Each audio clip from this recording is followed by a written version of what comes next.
Hi again guys, this is part 2, or should I say step 2, of how you go about solving the Rubik Cube.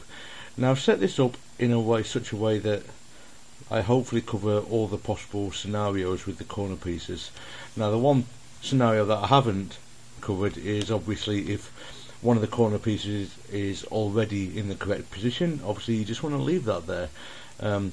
One thing you do want to note though, just getting them into the top face, such as if I was to put that there, that corner piece in there, that isn't good enough. The colours have to match the colours of the edge pieces that have already been solved with your cross. Now I assume you've already watched the step 1 video of how to solve the white cross before you watch this one. If you haven't, please go and do that first.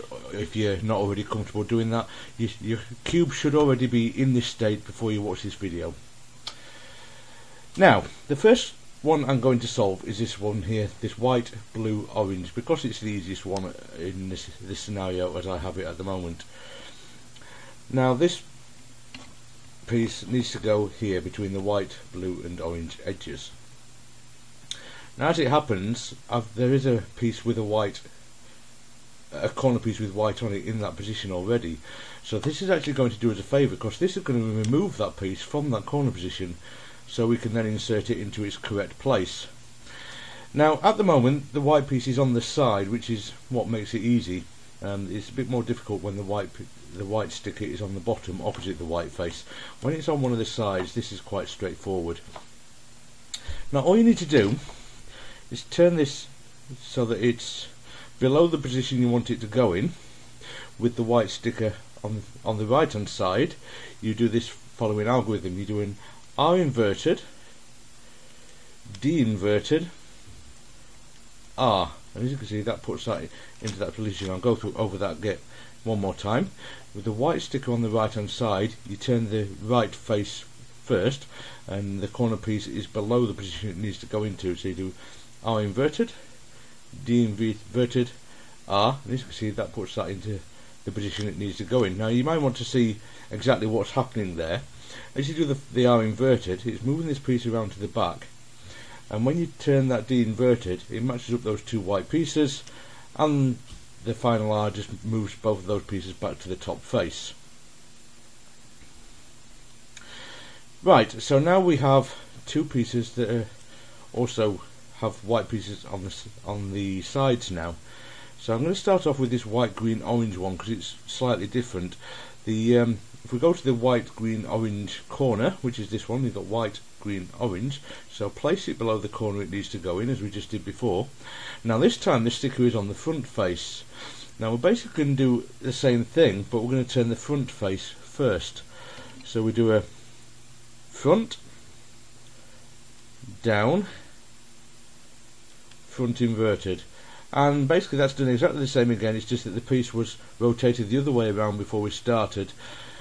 So it's exactly the same sequence, just done on a different face really. So, but let's put that into the position there. And we've now got this white, green, red one down here.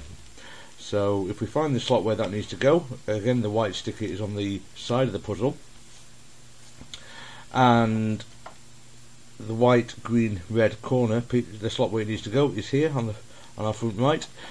The white sticker is on the right hand side again, so we do the same as we did before. Right, down inverted, sorry I just said that wrong, right inverted, down inverted, right, which inserts that exactly the same way as we did before. And the final one is now got a sticker, the white sticker on the front as we did the previous move. So again we just place it below the slot where it needs to go. Because the sticker is on the front, we turn the front face first, so it's front, down, front inverted, and that's all our white corners in place. Now that last sequence was a little bit too straightforward, so I'm going to set this up so that we've got a couple of pieces that are a bit more difficult.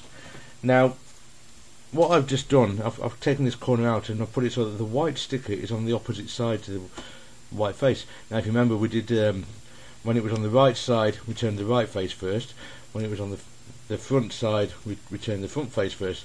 Now it's on the bottom side, so we can't do either of those. Just doing that will actually put it in, but it'll put it in the wrong position, so that's no good to us. So what we need to do is a slightly more convoluted algorithm to put this into position. If we do what we did before, the R inverted, and then we do a D2 and an R to finish it, you can see what that's done is it brought it out onto the so that the white sticker is on the side the way we normally need it. So now we can just place it back underneath the corner where it needs to go and do exactly what we were doing before, the R inverted D R, and we're good. Now another scenario you may come across is when you've got the right piece in the right position, but it's rotated wrongly, as you can see here. So what you do when you've got this situation where the corner piece is in the correct position but it's rotated incorrectly, there's a sequence of moves that you just repeat until it's correctly oriented. So basically you have the piece that needs to be turned on the front right of the cube, and then you do this following sequence: R inverted, D inverted, R, D, sorry, right inverted, down inverted, right, D. Now each time you do that sequence twice, it will put that piece back where it started from, but it will have rotated it anti-clockwise. Now you can see the piece is back where it belongs, but it's still not oriented correctly, so we just do that sequence 2 more times: R inverted, D inverted, R, D, R inverted, D inverted, R, D. Now as you can see, that's now put that piece back into its correct position, and it is oriented correctly as well. Now the only other real scenario I think you can come across is something like this, where a piece is oriented correctly but it's in the wrong place. All you do in that situation is one of the other series of moves that we've done to remove it. So basically what you're doing is putting this piece into that position, so that, and you're removing the one that's in the wrong position from the white face, so you can put it into its correct position. So we move that around to the white, blue, orange spot and do the move that we were doing before. So it's R, F, so that's front, down, front inverted, so that one's in the correct place. And finally this one here, again the white sticker's on the front, so we turn the front face first and do a front, down, front inverted, and that's it. Hopefully that's showing you all the possible scenarios you can come across with the corner pieces on the first face. You should practice those moves now until you get to a point where you're comfortable with completing the white face in its entirety. If you just complete those as I've just been doing, and do the cross from step 1, and once you've completed it, scramble it up again and then practice it again, and you will get more comfortable with that procedure. And once you're comfortable with that, then we'll move on to the step 3 of the process of solving the Rubik Cube. Okay guys, please subscribe to my videos if you're enjoying them, and to see all the upcoming videos in the series, and I'll see you next time. Take care.